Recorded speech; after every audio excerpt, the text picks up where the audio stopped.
नमस्कार, सुप्रभात। आज का जो हमारा वीडियो है, विशेष वीडियो है। स्वर को कैसे, इच्छित स्वर को हम कैसे प्राप्त करें। पहली बात तो आवश्यकता क्या है। तो जैसे आपने देखा है कि ज्योतिष के अंदर, ज्योतिष में ये बताते हैं कि भाई आपका अभी ये ग्रह अच्छा नहीं चल रहा है, ये दशा अच्छी नहीं चल रही है, तो उसके लिए वो अलग अलग तरीके बताते हैं। यहाँ जो कुछ भी अनिच्छ होना है, कोई गलत होना है, तो वो हमारे स्वर में पहले ही आ जाता है। तो हम सवेरे उठते ही अपने इच्छित स्वर को कैसे प्राप्त करें। तो इच्छित स्वर को प्राप्त, अगर आहार विहार निद्रा वगैरह हमारे सही है तब तो ऑटोमेटिकली चलेगा। लेकिन कोई ग्रह दशा उल्टी आनी है तो स्वर से मालूम पड़ जाएगा। तो हम क्या करेंगे, उस दिन के अनुसार, तिथि के अनुसार हम अपने स्वर को बदल देंगे। तो स्वर बदलने के बहुत तरीके हैं, पहले भी बताया, आज उसका प्रैक्टिकल करके बता देता हूँ आपको। जैसे मेरा अभी लेफ्ट नॉस्ट्रिल बंद है, मेरा लेफ्ट बंद है, मुझे लेफ्ट को चलाना है। तो लेफ्ट को चलाने के लिए मैं क्या करूँगा, पूरी राइट साइड पे ही भार देना है। जैसे मेरा राइट लेग है तो मैं ऐसे करके बैठ जाऊंगा। अब मैंने राइट को दबा दिया ना, तो जो दबेगा उसका उल्टा चल जाएगा। क्लियर हो गया। अच्छा, अब मैं इस तरह से, जो मेरा राइट लेग है तो इसकी मैं जंघा को दबा दूंगा, है ना, हिप तक थोड़ा सा दबाव दूंगा, इस तरह से दबाव दूंगा। तो ये मेरा, जब राइट दबेगा तो मेरा लेफ्ट चल जाएगा। मैं बैठा हूँ ऐसे, तो मैंने ये जो राइट आर्म पिट है इसके अंदर मैंने मुट्ठी को डाल दिया, हथेली को डाल दिया, तो अभी मेरा वो लेफ्ट स्वर चलेगा। मैंने यहाँ पे बाजू के ऊपर थोड़ा भार दे दिया तो अभी हमारा लेफ्ट चलेगा। राइट ईयर में मैंने रुई को डाल दिया, गाज डाल दिया, राइट नोज़ के अंदर मैंने गाज को डाल दिया, तो अभी मेरा लेफ्ट चलेगा। कुछ देर में ऐसे बैठ गया, इस गर्दन को इस तरह से कर दिया मैंने, तो जो नाक ऊपर है, अभी कौन सा ऊपर है, लेफ्ट, तो अपने आप वो लेफ्ट चल जाएगा। इससे भी नहीं बने बात आपकी, तो आप थोड़ी देर सो जाइए।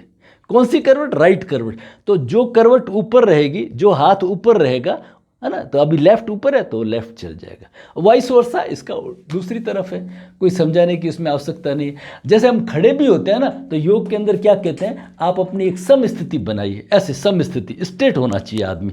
अगर मैं राइट पैर पे ऐसे अगर झुक करके खड़ा हूँ, मेरी आदत है, तो अगर मान लीजिए राइट पे भार दिया तो मेरा अब ये लेफ्ट चलने लग जाएगा। तो इतने हैं तरीके, खूब तरीके हैं। उसके अलावा जब मैं सवेरे उठा तो पानी मुंह छिड़क लीजिए, है ना, गुनगुने पानी से छिड़क लीजिए, भाप कर लीजिए, है ना। जैसे अपन कोरोना में भाप लेते थे तो भाप ले लीजिए। तो इन सब से हमारा जो स्वर है वो बदल जाएगा। सबसे इम्पोर्टेंट चीज़ तो है आहार विहार को नियंत्रित करना। जब हम आहार विहार को नियंत्रित कर लेंगे तो स्वर धीरे धीरे अपना रेगुलराइज हो जाएगा। जैसे मैं बार बार जिक्र करता हूँ गीता के 6ठे अध्याय के 17वें श्लोक को, युक्त आहार विहारस्य युक्त चेष्टस्य कर्मसु युक्त स्वप्नावबोधस्य योगो भवति दुःखः। किन लोगों का योग जो है दुखों का निवारण करने वाला बनेगा, उन लोगों का बनेगा जिनका आहार विहार चिंतन निद्रा शयन स्वप्न, ये सब चीज़ें इन बैलेंस है। ठीक है ना। फिर आहार से अपन स्वर को बदल सकते हैं। अगर अपन चटपटीले तेज तीखे गरम मसाले ऐसी चीज़ें खाएंगे, है ना, तो फिर हमारा, या शहद भी इवन, तो ये हमारे शरीर में गर्मी ला करके हमारे सूर्य स्वर को चलाते हैं। और जब हम ठंडी चीज़ें खाएंगे, जैसे सवेरे उठते मान लो केला दही, है ना, तो इस तरह से जो ठंडी चीज़ें खाएं, घी, है ना, 1-2 चम्मच सवेरे उठते घी पी लेते हैं, ये भी बहुत अच्छी विद्या है। तो ये जो ठंडी चीज़ें जितनी हम खाएंगे, है ना, तो हमारा लेफ्ट चलेगा। इतनी चीज़ें सब क्लियर है। इसके बाद में नाड़ी शुद्धि प्राणायाम, नाड़ी शोधन प्राणायाम, अनुलोम विलोम प्राणायाम, ये कुछ करने से भी हमारा स्वर चल सकता है। इसमें सबसे अच्छी आती है अल्टरनेट नोस्ट्रिल कपालभाति। जैसे ये मुद्रा बना लिया, जैसे आप कपालभाति करते हैं ना, अब इस कपालभाति में पहले एक एक नोस्ट्रिल को बंद करना, उसको कहते हैं अल्टरनेट नोस्ट्रिल कपालभाति। इस कपालभाति से भी इसके बेटर रिजल्ट है। तो उसको कैसे बना लिया, ये विष्णु मुद्रा है।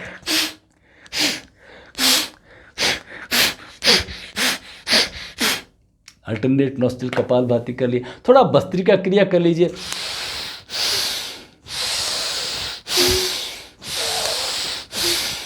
अनुलोम विलोम प्राणायाम कर लीजिए। तो बहुत सारे जो मेथड है ये स्वर को बदलने के, स्वर बदला और हमारा काम हो गया, ठीक है ना। जैसे मैं बार बार स्वर विज्ञान वैसे तो बहुत शॉर्ट के अंदर है, राइट नोस्ट्रिल में खाना खाना, लेफ्ट में पानी पीना, रात को ज़्यादा से ज़्यादा लेफ्ट करवट सोना, सवेरे जो स्वर चलता है वही पैर रख करके आगे बढ़ना, कोई काम में जा रहे हैं तो जो स्वर चल रहा है वही पैर आगे रख करके जाना। ये संक्षेप में तो 1 मिनट का ही हो गया, लेकिन अगर इसके अंदर दक्षता हासिल करते हैं ना तो फिर आपको सभी ये प्राणायाम वगैरह ये सब चीज़ों का पालन करना पड़ेगा।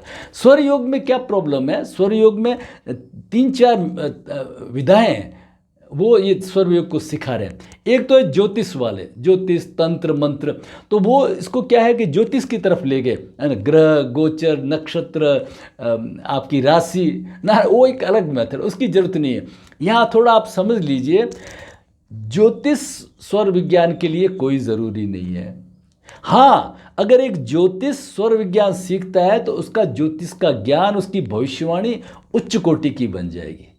लेकिन अगर आप हठ योग और राजयोग से स्वर योग को शुरू करते हैं तो आपका स्वर योग उच्च कोटि का होगा। ये सिर्फ स्वरोदय के अनुसार बता रहे हैं, उसके अंदर सभी प्राणायाम बंद वगैरह इन सब का जिक्र है, भगवान शिव ने बताया है, क्योंकि उनसे आप में उत्कृष्टता आती है। तो जब भी आप ये पूरा इसको फॉलो करेंगे, मैं इसका एक और वीडियो कंप्लीट बनाऊंगा तो उसमें आपके कुशलता आ जाएगी।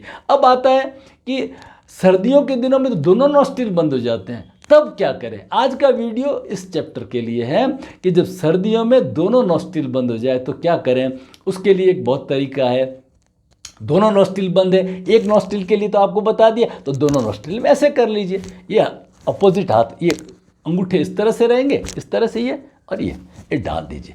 अब यहाँ पे आप क्या करें, श्वास को भरें और थोड़ा कुंभक करें। जैसे मैंने श्वास को भरा, अब मैंने श्वास को रोक दिया, 1 2 3 4 5 6 7 8 अपनी क्षमता के अनुसार, फिर धीरे धीरे श्वास को छोड़ दिए। आप 8-10 बार या 4-5 बार भी करेंगे तो आपके दोनों नॉस्ट्रिल ओपन हो जाए। लेकिन एक आपको, इसको कहते हैं पादाधीरासन, ये एक स्वर खोलने के लिए नहीं, इस मिरेकल है, ये बहुत ही इंपॉर्टेंट है। आपके इमोशनल इम्बैलेंसेस को करेक्ट कर देगा। जितने श्वास जनित रोग है, अस्थमा, पुराना क्रॉनिक फेफड़ों के रोग है, वो ठीक हो जाते हैं। बड़ा वंडरफुल है, क्योंकि देखिए योग के अंदर है ना, सारा खेल प्राणायाम में खेल है वो कुंभक का है। कुंभक नहीं है तो प्राणायाम नहीं है ना। जैसे मैं बार बार बताता हूँ, एक हम एक्सपेरिमेंट करते हैं, सभी लोग करिए। जैसे हमने फिंगर्स को ऐसे लॉक किया, अब खींचिए, पूरी ताकत से खींचिए खींचिए खींचिए। अब जब देखिए आप ताकत पूरी लगा रहे थे ना तो आप श्वास नहीं ले रहे थे, है ना। जैसे एक और करिए, ऐसे हाथ को दबाइए दबाइए। जब आप पूरी ताकत से दबाते हैं तो उस समय आप श्वास रुका हुआ होता है। जैसे कोई वेट लिफ्टर से वेट उठा रहा है, जब वो उठाता है पूरी ताकत से, उस समय वेट, उसका श्वास रुका हुआ था, उसको कहते हैं कुंभक। श्वास को रोकने को क्या कहते हैं, कुंभक। और कुंभक ही प्राणायाम है, कुंभक ही शक्ति है। देखिए पूरे विश्व के अंदर एक बड़ी ज्ञान की चीज़, इंपॉर्टेंट चीज़ समझ लीजिए, जितने बॉडी के हमारे ऑर्गन्स हैं, इनको ताकत देने की, ऑर्गन्स को मजबूत करने की कोई मेडिसिन नहीं है। वैसे विज्ञापन बहुत आएंगे, है ना। जैसे कोरोना में सभी इम्यूनिटी वाले विज्ञापन गायब हो गए थे, क्योंकि इम्यूनिटी दे नहीं पाते, ये बॉडी स्वयं करती है। किसी भी ऑर्गन को आपको मजबूत करना है तो आप कुंभक करिए उस ऑर्गन का, और वहाँ पे ध्यान को ले जाइए, वो आपका ऑर्गन मजबूत हो जाएगा। हम बैठे बैठे सबको ये सलाह देते हैं, श्वास भरिए रोकिए, श्वास भरिए रोकिए, श्वास को भरिए, हाथ तेलिया ऊपर, गर्दन पीछे, अब गहरी श्वास को भरिए और रोक दीजिए। जितना देखिए कमर ठीक हो गई है, गर्दन ठीक हो गई है, कंधे खुल गए हैं मेरे, सारा शरीर। अब किसी ऑर्गन पे, आपके हार्ट के ऊपर ध्यान ले जाइए, फेफड़ों के ऊपर ध्यान ले जाइए, उसको स्वस्थ करिए। छोड़ते हुए ओमकार, ओम। इसको कुछ लोग पर्वत आसन कहते हैं, कोई भी नाम दे, अब बैठे बैठे करिए। श्वास को भर के अपनी क्षमता के अनुसार रोकिए। रोकना ही योगा थेरेपी है। ये वंडरफुल आज वीडियो बन रहा है, ठीक है ना। जैसे आपको किसी ने कह दिया गर्दन की एक्सरसाइज करिए, आपको दाएं श्वास को छोड़ते हुए गए, श्वास को भरते हुए, श्वास को छोड़ते हुए गए, श्वास को भरते हुए। लेकिन अगर आपका थायराइड, पैराथायराइड और गर्दन सर्वाइकल को पूरा ठीक करना है तो आपको कुंभक के साथ करिए। देखिए कैसे करेंगे, जिसको ब्रह्म मुद्रा कहते हैं। श्वास को भरते हुए राइट साइड गइए, अब श्वास को रोकिए, शोल्डर और चिन एक लाइन में रुकिए, छोड़ते हुए आकार, श्वास को भरते हुए लेफ्ट साइड गए, रुकिए, चिन और शोल्डर एक लाइन में, 1 2 3 4 5 6 7 8 9 10, छोड़ते हुए उकार ओ। श्वास को भरते हुए गर्दन पीछे, कंधे पीछे, नजर आसमान पर होल्ड करिए, रोक के रखिए श्वास को और छोड़ते हुए ई का उच्चारण ई। ये मेरे साथ करिए, इसको 4-5 बार आप करेंगे तो आपके कंधे गर्दन तो स्वस्थ हो जाएंगे, आपका थायराइड ठीक हो जाएगा। तो ये छोटी छोटी जो ट्रिक्स है, एक एक ट्रिक के अंदर स्वरोदय जुड़ा हुआ है हठ योग के साथ। जैसे आप सूर्य नमस्कार करते हैं, है ना, तो आप क्या करते हैं, जैसे आपने स्टेप नंबर 4 किया तो आप लेफ्ट लेग आगे लेते हैं, है ना। अब आपने लेफ्ट लेग किया ना तो ये राइट आपका इफेक्ट हो रहा है। जब आप 9th के अंदर आप इसको राइट को आगे लेते हैं तो आपका ये दूसरा नॉस्ट्रिल ये इस तरह से होता है। जब आप डाउन डॉग पोज करते हैं 8 नंबर के अंदर, ऊपर खींचते हैं कमर को, तो इसमें आपके दोनों नॉस्ट्रिल खुल गए पूरे जोश के साथ। आपके दोनों नॉस्ट्रिल खुल जाते हैं, है ना। कोरोना में हम प्रॉनिंग कराते थे, कैसे फेफड़ों की कैपेसिटी बढ़ाते हैं ना, इसको प्रॉनिंग कहते हैं। तो इसमें आप सीधे आपका सुषुम्ना ओपन हो जाता है। तो आज का जो विषय है हमारा वो ये है कि सर्दियों के दिनों में जब दोनों नॉस्ट्रिल बंद हो तो क्या करें। तो ये पादाधीरासन करिए, है ना। श्वास को भरिए, रोक दीजिए, चेहरे पे प्रसन्नता लाइए। इसको सिर्फ आप श्वास के लिए मत करिए, खोलने बहुत सारे रोग आपको मैंने बताया ना, इसमें सर्दी जनित अस्थमा वगैरह, पुराने फेफड़ों के रोग, कितना भी फाइब्रोसिस वगैरह कैसी प्रॉब्लम हो, ट्यूबरक्लोसिस, सब में ये बेनिफिट करेगा। ठीक है, ये तो हो गया हमारा। अब इसमें भी नहीं होता तो आप ऐसे मुट्ठी कर लीजिए, आप ऐसे मुट्ठी डाल दीजिए।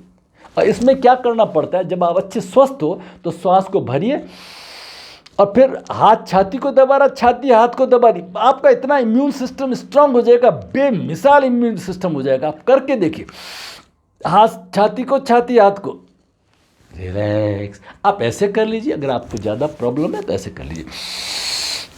अगर आप वज्रासन में बैठ सकते हैं तो अच्छा है, मैं वज्रासन में बैठा हूँ, ठीक है ना। वज्रासन में नहीं बैठे तो आप सुखासन में बैठ लीजिए, लेकिन आप इसको करें जरूर। तो ये है हमारा। इससे क्या होगा कि जब इमोशनल इम्बैलेंस सुधरेगा, इसका मतलब क्या है, हम सीधा सुषुम्ना से जुड़ जाएंगे।